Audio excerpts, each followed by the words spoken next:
बिस्मिल्लाहिर्रहमानिर्रहीम। लाखों करोड़ों दुरूदो सलाम मोहम्मद मुस्तफ़ा सल्लल्लाहु अलैहि वसल्लम और आले मोहम्मद पर। मैं हूं उमर दराज गोंदल। एक तो यूट्यूब चैनल सब्सक्राइब कर लीजिए, दूसरा बेल आइकन के ऊपर क्लिक कर लीजिए ताकि हमारी आइंदा आने वाली वीडियोस आप तक टाइमली और तसलसल के साथ पहुंचते रहे। अगर ये कहा जाए कि आज पाकिस्तान तहरीक इंसाफ के लिए मजमूई तौर पर पॉजिटिव दिन था, मैं अच्छा दिन नहीं कह रहा, पॉजिटिव दिन था, तो कहना गलत नहीं होगा।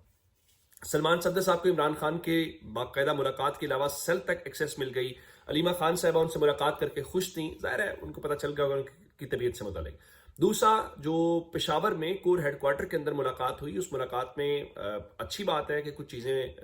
खैबर पख्तूनख्वा हुकूमत के हवाले से जो वो कहते हैं कि हमें एतमाद में लिया जाए, एतमाद में लिया गया। एक कमेटी कायम कर दी गई, उस कमेटी के सरबराह खुद जो है वो सुहेल आफरीदी होंगे और इवन कोर कमांडर भी उनके साथ उस कमेटी में काम करेंगे। और उसमें आपने देखा कि आज कौमी सलामती के मुशीर गए हुए थे जो ISI के सरबराह भी हैं, तो खुफिया एजेंसी के सरबराह खुद वहां पर गए, तो एक पॉजिटिव जैसा था। तीसरा एक बड़ा मामला जो हुआ वो पाकिस्तान तहरीक इंसाफ के एक जो वकील हैं उनके हवाले से आज खबरें आना शुरू हो गई, और वो तहरीक इंसाफ के टिकट होल्डर भी थे और एडवोकेट अली जमान। आज खबर ये आई कि रावलपिंडी के जो कचहरी चौक से उनके अगवा के हवाले से खबर आई और उस पर पाकिस्तान तहरीक इंसाफ ने बाज़ाब्ता एक बयान जारी किया। मैं वो बयान पढ़ के सुना देता हूं चूंकि वो टिकट होल्डर भी हैं। दोनों पाकिस्तान तहरीक इंसाफ पेशावर से फॉर्म 45 के MNA और साबिक secretary general ILF Khyber Pakhtunkhwa advocate Ali Zaman के रावलपिंडी के मसरूफ कचहरी चौक से अगवा के वाक़े की शदीद अल्फाज में मजम्मत करती है। इत्तलात के मुताबिक एडवोकेट अली जमान और उनके भाई को 3 बगैर नंबर प्लेट गाड़ियों में सवार नामालूम अफराद ने अगवा कर लिया है और हम इस बुज़दिलाना अमल की सख्त मजम्मत करते हैं और मुतालबा करते हैं कि एडवोकेट अली जमान और उनके भाई को फौरी तौर पर बाजियाब किया जाए और अगवा में मुलविस अनासर के खिलाफ सख्त कार्रवाई की जाए। ये पाकिस्तान तहरीक इंसाफ का ऑफिशियली मौक़िफ़ था। अब ये जो अली जमान साहब हैं, इन्होंने 8 फरवरी को यानी आज से 2 रोज पहले परसों जो एहतजाज हुआ उसमें भी शिरकत की थी और उसमें उन्होंने बहुत सख्त किस्म के अल्फाज इस्तेमाल किए थे। और मैं जो अल्फाज उनके थे उनका कि सर कलम हो जाएगा लेकिन मुंह बंद नहीं करूंगा और इस इस्टेब्लिशमेंट को नंगा करूंगा। और फिर उन्होंने इस्टेब्लिशमेंट और chief justice Peshawar high court के लिए भी इंतहाई सख्त लफ्ज इस्तेमाल किया और पुलिस ऑफिसर काशिफ अब्बासी जो हैं उनके मुतालिक भी गुफ्तगू उन्होंने इंतहाई इस किस्म की। जब ये सारा कुछ हुआ तो इरफान सलीम साहब ने वहां पे कॉल दे दी और उस कॉल के अलावा जो जस्टिस चौक पेशावर है वहां पे वकला ने धरने का ऐलान कर दिया और जो कैसर जमान पेशावर बार एसोसिएशन के सदर थे उनका जी तमाम वकला पहुंचे, हम एहतजाज करेंगे, तब तक एहतजाज होगा जब तक अली जमान बाजियाब नहीं हो जाते। ये लोग कहते हैं कि अली जमान को अदालत में पेश करो, उसने कोई जुर्म किया तो अदालत में, जुर्म ही नहीं किया तो अदालत में कैसी पेशी। तो ये सारी बातें करने का मकसद ये था कि वहां पर एक दबाव आया और उनका जी हम एहतजाज करेंगे। ये पेशावर के एहतजाज के अलावा जो खैबर पख्तूनख्वा बार काउंसिल है उन्होंने भी बाकायदा तौर के ऊपर 11 फरवरी को यानी कल पूरे सूबे के अंदर हड़ताल का ऐलान कर दिया और कहा गया जी फौरी तौर पे उनको बाहिफाजत जो है वो बाजियाब कराया जाए। फिर सूबाई सदर जो जुनैद अकबर हैं उन्होंने भी कहा कि ये बदतरीन लाकानूनियत और जंगल के कानून की अक्कासी है, ये अमल इंतहाई जो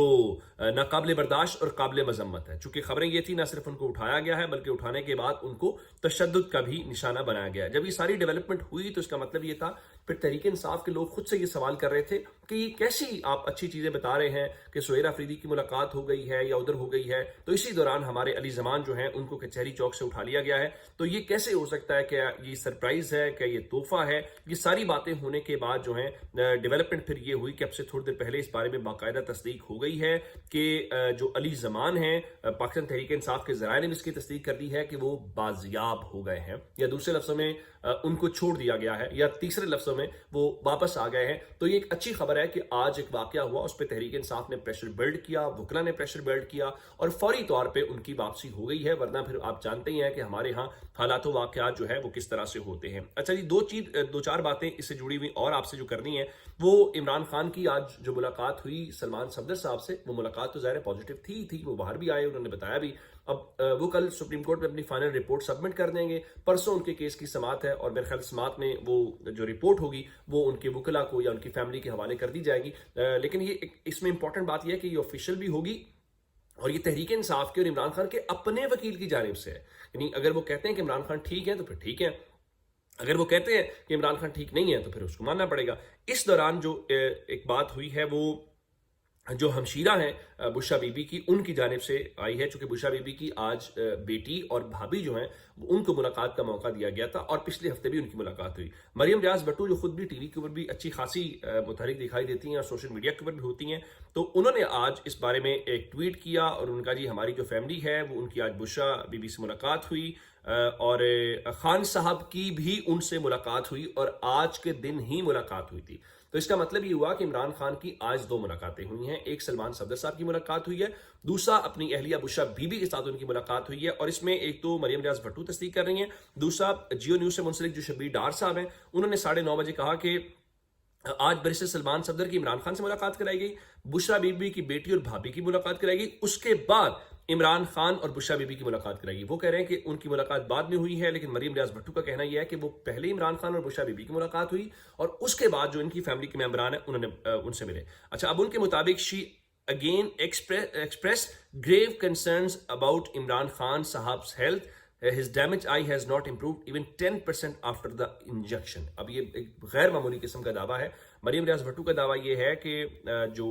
بشرا بی بی ہیں انہوں نے عمران خان کی صحت سے متعلق کنسرن کا اظہار کیا اور ان کے مطابق عمران خان کو انجیکشن لگنے کے بعد 10% بھی ان کی جو آنکھ ہے وہ ریکور نہیں ہوئی، اور ان کے مطابق اس نے ہمیں تشویش میں مبتلا کر دیا۔ میرا خیال ہے اب کل تک ویٹ کر لینا چاہیے، اور ویٹ اس لیے کر لینا چاہیے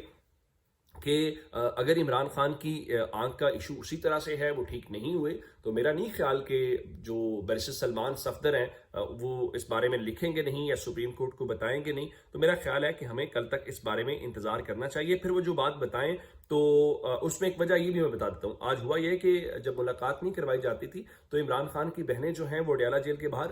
زیادہ ٹائم کے لیے دھرنا احتجاج کرتی تھی، لیکن آج جیسے ہی ان کی سلمان صفدر صاحب کے ساتھ ملاقات ہوئی، ملاقات سے مراد گاڑی میں وہ چند منٹ بیٹھی علیمہ صاحبہ اور سلمان اکرم راجہ صاحب، تو انہوں نے ظاہر ان کو ان کی ہیلتھ کے متعلق بتایا۔ انہوں نے باہر آ کے یہی کہا کہ سلمان صفدر صاحب نے ہم سے کوئی بات نہیں کی، وہ کورٹ میں اپنی رپورٹ جمع کرائیں گے، کیونکہ وہ کورٹ کے اسائنمنٹ کے اوپر تھے،